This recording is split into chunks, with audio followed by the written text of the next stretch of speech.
it really does keep coming back to SEO. So good news, agencies. It's all the same stuff you've already been doing, as long as you've been doing it the right way. But there is something we need to talk about, and it is that ChatGPT and other LLMs are still such a tiny drop in the bucket of actual lead source. Other ChatGPT is not anywhere near eating Google's lunch, but these are just things to think about. But what we're really seeing is a change in how consumers are searching.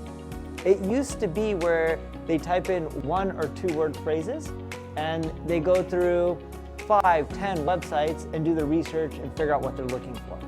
Now, they're searching on search engines like Google or even ChatGPT or Perplexity, and the list goes on and on.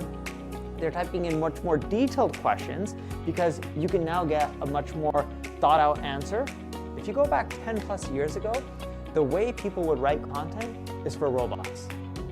Put keywords in there, like if you're a dental practice in Los Angeles, California, you would say, you put dental practice Los Angeles multiple times in the article, and then you would hope to rank. You go back maybe 5, 6, 7 years ago, it changed to where you have to write content for humans, they have to get value, so then that way the engagement metrics are great, people link to you, share the content, and then hopefully you rank. You look at today's world, you need to write content for humans, because humans still read content, but you need to package it for AI.